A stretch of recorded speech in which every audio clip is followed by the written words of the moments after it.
Olá, boa tarde. A gente atualiza agora as últimas notícias do Brasil e do mundo neste sábado, 20 de setembro. A gente começa o programa falando de política, porque durante a viagem à Itália, o senador Flávio Bolsonaro declarou que os ministros do STF têm interferido nas votações do Congresso Nacional e também na Suprema Corte, que está influenciando a votação do PL da anistia, agora, a gente lembra, rebatizado como PL da dosimetria. Assunto para o Elijonas Maia, que aparece ao vivo aqui com a gente, direto de Brasília. Elijonas, boa tarde para você.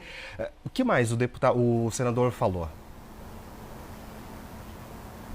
Oi, Marco, ótima tarde para você, quem acompanha a gente nesse sábado. Falou muita coisa, viu? Vamos lembrar que o senador está na Itália para visitar a deputada federal licenciada Carla Zambelli, que está presa no presídio feminino de Roma. O senador Flávio Bolsonaro, do PL do Rio, filho do ex-presidente Jair Bolsonaro, também está acompanhado dos senadores Magno Malta, Eduardo Girão e Damares Alves. Ele falou o seguinte para começar, que isso tem que ser dito com todas as letras, entre aspas.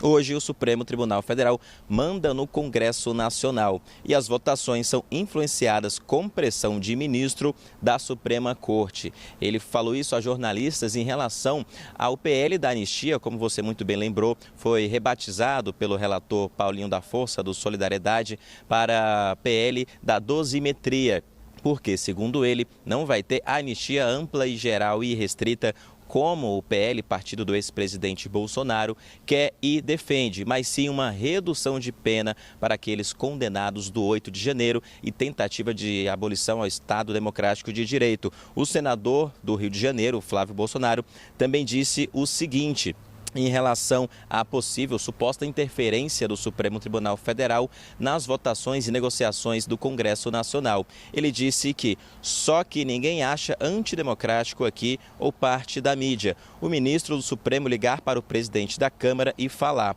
olha, que papo é esse de projeto de anistia que vocês estão discutindo? Eu quero ver esse texto, manda para cá que eu quero ver se eu autorizo, disse o senador Flávio Bolsonaro na Itália. Ele também criticou a prisão domiciliar do pai dele, o ex-presidente Bolsonaro, que cumpre uma prisão domiciliar desde agosto por determinação do ministro Alexandre de Moraes. Segundo ele, todos os pilares democráticos do nosso país foram atropelados. Vamos lembrar então que Bolsonaro foi condenado por 5 crimes pela primeira turma do Supremo Tribunal Federal nas últimas semanas. Está em prisão domiciliar por descumprir algumas medidas cautelares em outro processo. Então, a gente vai continuar acompanhando esse caso também, essas falas do filho do ex-presidente, e se o Supremo Tribunal Federal vai de alguma forma ter alguma manifestação sobre essas falas. Qualquer novidade a gente traz aqui para quem está acompanhando a gente. Marco. Tá certo, então vamos acompanhar essas possíveis manifestações. Elijonas Maia, muito obrigado pela sua participação. A gente volta a te encontrar logo mais por aqui também. Bom, um monitoramento divulgado hoje pela Genial Quest mostra que a chamada PEC da blindagem teve uma repercussão negativa nas redes sociais.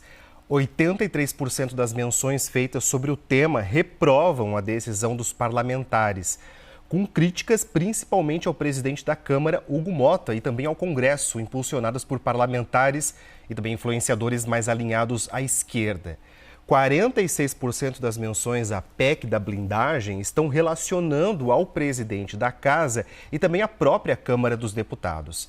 Ainda segundo esse monitoramento, 17% das menções foram positivas, publicadas por parlamentares e também militantes ligados ao ex-presidente Jair Bolsonaro, destacando críticas ao Supremo Tribunal Federal, relembrando decisões contrárias à Lava Jato que beneficiaram Lula e também outras figuras ligadas à esquerda. Esse levantamento foi iniciado em 16 de setembro, coletou cerca de 2.300.000 menções à PEC da blindagem, com alcance médio de 44 milhões de perfis por hora. A Sabesp vai ampliar em 2 horas o tempo de redução da pressão da água durante a noite na região metropolitana de São Paulo. Essa decisão atende a uma recomendação da Agência Reguladora de Serviços Públicos do Estado. A nova medida passa a valer já nessa próxima segunda-feira e aumenta de 8 para 10 horas por dia essa restrição. Os níveis dos reservatórios do estado motivaram essa primeira redução na pressão da água em agosto. Durante a primeira fase, mais de 7 milhões de litros de água foram economizados, volume que é considerado suficiente para poder abastecer cerca de 800 mil pessoas por um mês. Segundo a Sabesp, a medida é preventiva e também de contingência temporária. Tem o objetivo de poder preservar os níveis de água dos reservatórios e também mananciais que abastecem a região da Grande São Paulo. Um homem apontado como responsável por arquitetar a invasão a um hospital público no Rio de Janeiro foi encontrado morto na zona oeste da cidade. De acordo com a polícia, o suspeito já era monitorado e foi encontrado pelos agentes minutos depois do crime. Ao lado do corpo foi deixado um colete falsificado da Delegacia de Repressão às Ações Criminosas Organizadas, a DRACO. Ele era igual usado por um dos criminosos no dia da invasão. O secretário de Polícia Civil do Estado, o delegado Felipe Cury, afirmou que a suspeita é que o grupo de milicianos teria decidido executar um dos integrantes para evitar um confronto com a polícia. A invasão ao Hospital Dom Pedro II, na zona oeste do Rio, aconteceu na madrugada de quinta-feira. 8 homens fortemente armados renderam os seguranças no estacionamento e entraram na unidade de saúde. O objetivo do grupo era executar um miliciano que passava por cirurgia no local. O homem, que tinha levado 9 tiros no dia anterior, já havia sido transferido para a enfermaria. No momento da invasão, mais de 300 pacientes estavam internados no hospital. Uma operação da Receita Federal apreendeu cargas de combustíveis avaliadas em 240 milhões de reais. Os produtos estavam em 2 navios que tinham como destino o Rio de Janeiro. Os alvos da ação foram organizações criminosas que atuam irregularmente na importação e também na comercialização de combustíveis. De acordo com as investigações, empresas que aparentavam ter pouca estrutura operacional estavam movimentando cargas milionárias. Esse esquema envolvia laranjas, organizações criminosas e também grandes grupos empresariais que utilizavam contratos complexos para poder ocultar o fluxo financeiro das operações. Essa ação ela aconteceu no Rio de Janeiro, em São Paulo, em Alagoas, na Paraíba e também no Amapá. E por causa da apreensão dos navios que transportavam petróleo, combustíveis e hidrocarbonetos, a Receita Federal deve publicar uma instrução normativa reforçando as regras de controle e fiscalização da importação dos produtos. Pressionado pelo União Brasil, o ministro do Turismo, Celso Sabino, avisou ao presidente Lula que vai pedir demissão do governo na semana que vem. Sabino também vem defendendo a secretária executiva para poder assumir o cargo. A Carol Rezito tem as informações para a gente, vamos acompanhar. Celso Sabino confirmou ao presidente Lula que só vai entregar o cargo de ministro do Turismo após o retorno do petista de Nova York, onde ele participa da Assembleia Geral da ONU na próxima semana. Ao presidente, o ministro alegou que precisa concluir alguns compromissos importantes, entre eles relacionados à COP30, e negociou o prazo com Lula, mesmo sob pressão do União Brasil, que determinou a saída de filiados do governo. Na quinta-feira, o partido deu 24 horas para que seus indicados deixassem os cargos. Segundo apurou a CNN, o posicionamento do ministro teria sido suficiente para a direção da sigla. Agora, fontes do partido afirmam que Sabino articula para que a secretária executiva Ana Carla Machado Lopes, sem filiação partidária, assuma o ministério e dê continuidade à gestão de Sabino. Um ataque cibernético afetou as operações de vários aeroportos da Europa e causou atrasos e também cancelamentos de voos neste sábado. O cyberataque atingiu um provedor de sistemas de check-in e embarque, o que acabou forçando os aeroportos a fazerem esses procedimentos manualmente nos guichês. A empresa afetada confirmou uma interrupção relacionada à segurança cibernética, mas não deu detalhes e disse que trabalha em uma solução. Entre os aeroportos impactados está o de Londres, que é o mais movimentado de toda a Europa. Ao menos 29 partidas e chegadas de voos foram canceladas em aeroportos de Berlim, de Bruxelas e também Londres. Em Bruxelas, as autoridades informaram que houve atrasos na maioria das decolagens. Neste sábado, o apresentador Faustão marcou presença no casamento da filha, a Lara Silva. Foi a primeira aparição do comunicador após a sua alta hospitalar. O Faustão compareceu à cerimônia com auxílio de uma cadeira de rodas, quase um mês depois de sair do hospital. Ele ficou mais de 3 meses internado em São Paulo numa função por causa de uma infecção bacteriana aguda com sepse. Durante essa hospitalização, o comunicador passou por 2 cirurgias em que recebeu um transplante de fígado e também um retransplante renal. Com isso, então, Fausto Silva chegou a 4 transplantes de órgãos realizados nos últimos 2 anos, já que ele havia recebido um coração em 2023 e também um rim em outubro de 2024. A cerimônia mais intimista de Lara Silva com o apresentador Julinho Casares acontece hoje na casa de Faustão, em São Paulo.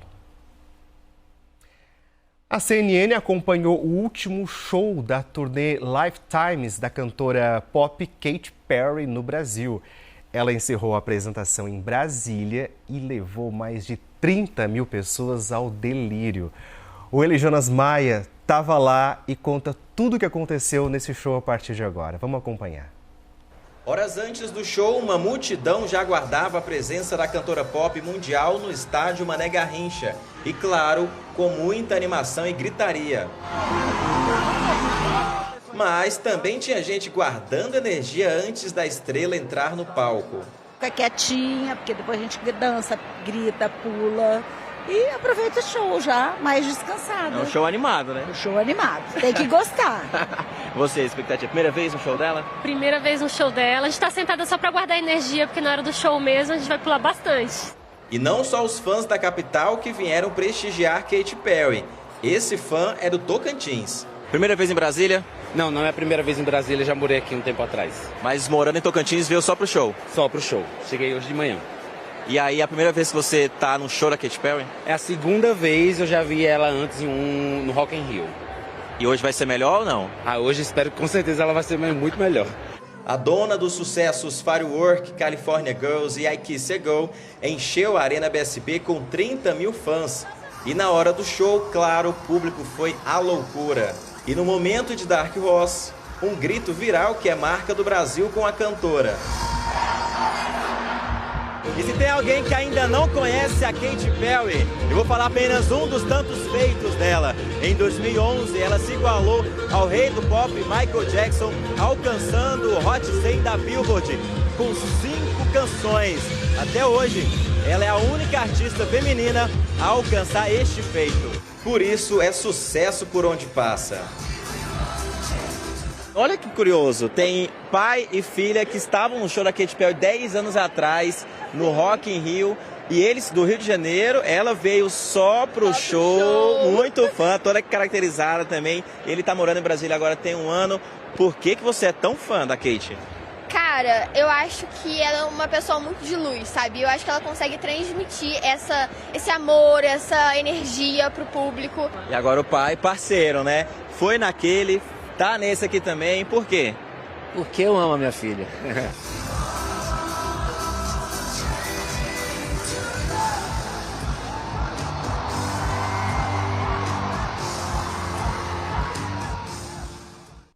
A Katy Perry vai deixar saudades aos fãs aqui, esperando pela próxima turnê. Bom, a gente fala agora de esporte para encerrar essa edição com um feito histórico do Brasil no Mundial de Atletismo. Caio Bonfim, medalhista de prata na Olimpíada de Paris, na marcha atlética, voltou a fazer história ao conquistar o ouro inédito do Brasil na modalidade em prova de Mundial de Atletismo. Nesse Mundial de Atletismo, Caio Bonfim já havia ficado com a prata na prova dos 35 quilômetros. Na prova dos 20 quilômetros, o atleta brasileiro fez uma grande prova de recuperação, saindo da 12ª posição e entrando na última volta em 4º lugar. Na reta final, Caio deu um sprint e ultrapassou os rivais para conquistar a histórica medalha de ouro. Depois da prova, Caio Bonfim revelou que perdeu a aliança de casamento do 3º quilômetro da competição. Olha só. Caio Bonfim é apenas o 3º atleta brasileiro na história a ganhar um ouro no Mundial de Atletismo, se juntando a Fabiana Müller, do salto com vara, e Alisson dos Santos, nos 400 metros com barreiras. E essas foram as principais notícias do momento. A gente volta logo mais com mais informações e notícias neste sábado. Até logo.